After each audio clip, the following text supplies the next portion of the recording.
1976, late 76. I was living in a small town in Connecticut, and I was reading rock and roll magazines like Cream magazine and Rock Scene magazine and Circus magazine, and there was some reporting going on music in New York, new music in New York City, which was about an hour and a half away.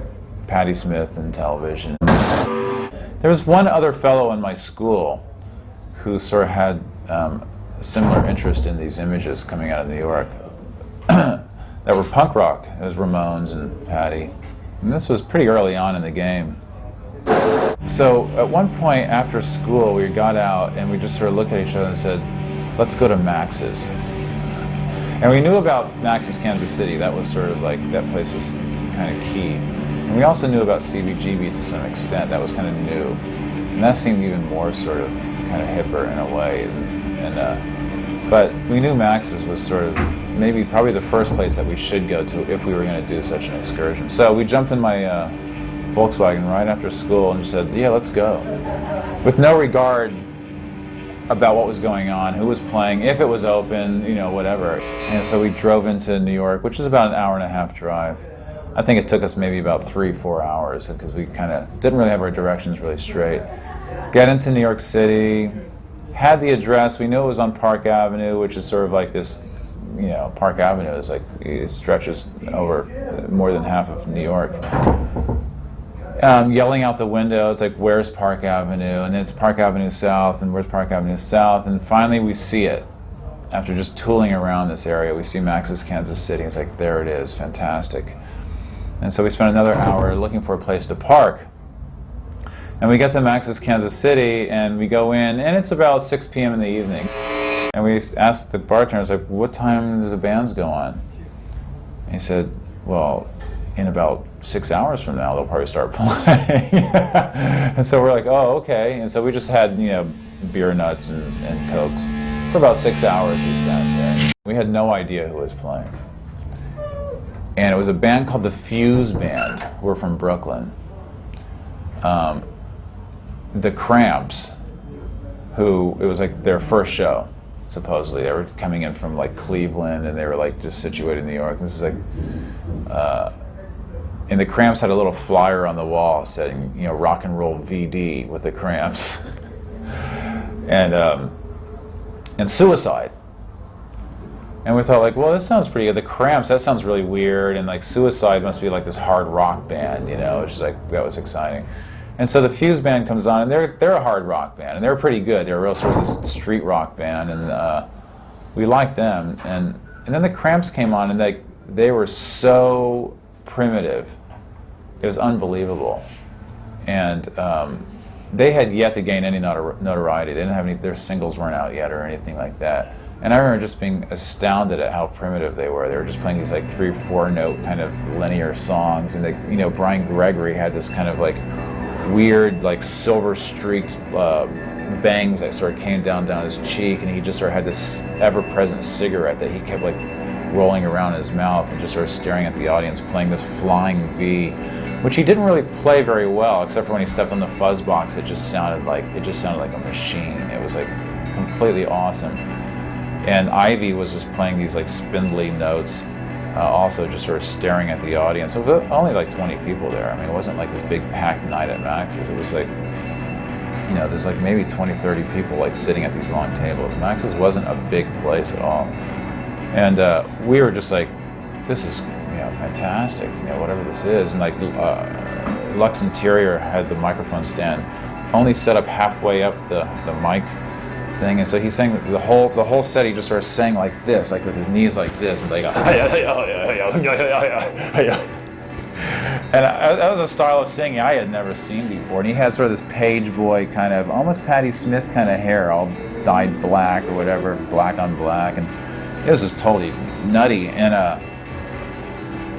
that was really, that to me just really struck with me, that image of just like, wow, this is you know, this is something I've never seen before. And so after that, I was like, wow, this is cool. And like, well, maybe we should stick around and see this hard rock band called Suicide.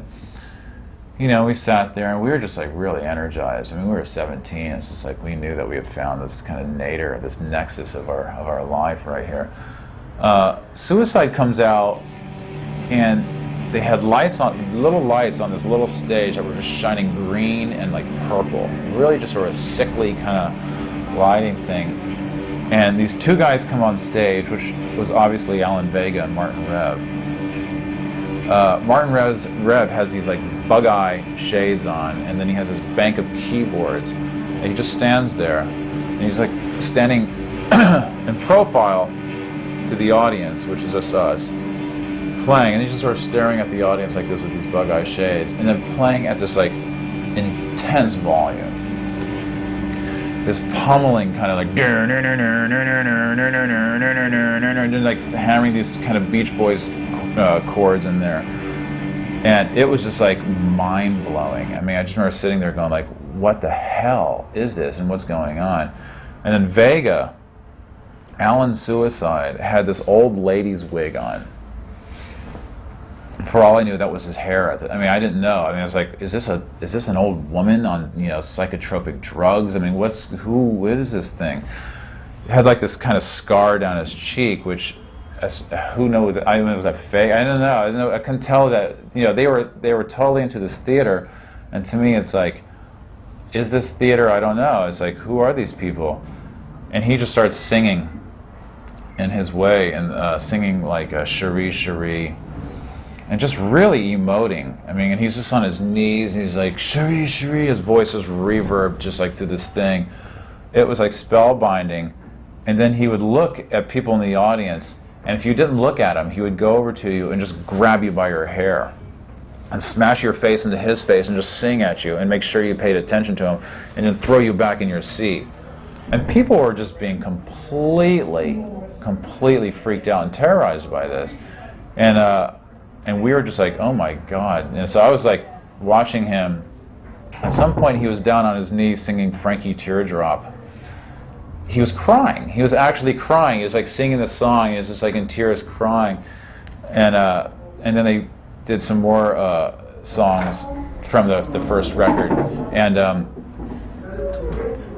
Alan would like walk out on to the narrow table that we were on, and he was sort of coming toward us. And luckily, the person sort of next to me was sort of was doing something that he didn't like, pretty much not looking at him while he was singing. And he just sort of grabbed this person, took this person's drink, threw it in his face, and then started licking licking the drink off this person's face. This person's mortified. I'm mortified, thinking like, you know, who's next in this horrible, bizarre kind of attack. And then he takes the person's drink and smashes the glass. He takes the empty glass, smashes it, and then picks up one of the shards of glass and starts sort of making little jabs on himself and just like singing. And then like the guy's girlfriend is next to him. He wraps the microphone cord around her neck and squeezes it, and just like screams in her face. And so all of a sudden we notice the tables, the other long tables next to us, start getting upended, and people are putting the tables up, got rid of the chairs, and they're just like hiding behind the tables. And people are getting under the tables because they do not want this person attacking them during this performance. And we were just like, we got underneath one of the tables too, because we're just like, what the fuck is going on? And it was just like, and we kind of crawled out to the end of the table and got up, and we just looked at it, just like, let's get the hell out of here. And we got out, went downstairs, got into my Volkswagen, got on the West Side Highway and started heading home. We didn't say a word to each other for about 30 minutes. And then we were like, man, what the hell was that?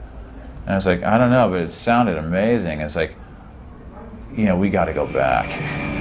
And we went back every weekend. And I saw Suicide a number of times, and I always kept my distance. And they never were as ferocious as that. Never. I mean, they sort of, it was just like mind-bending.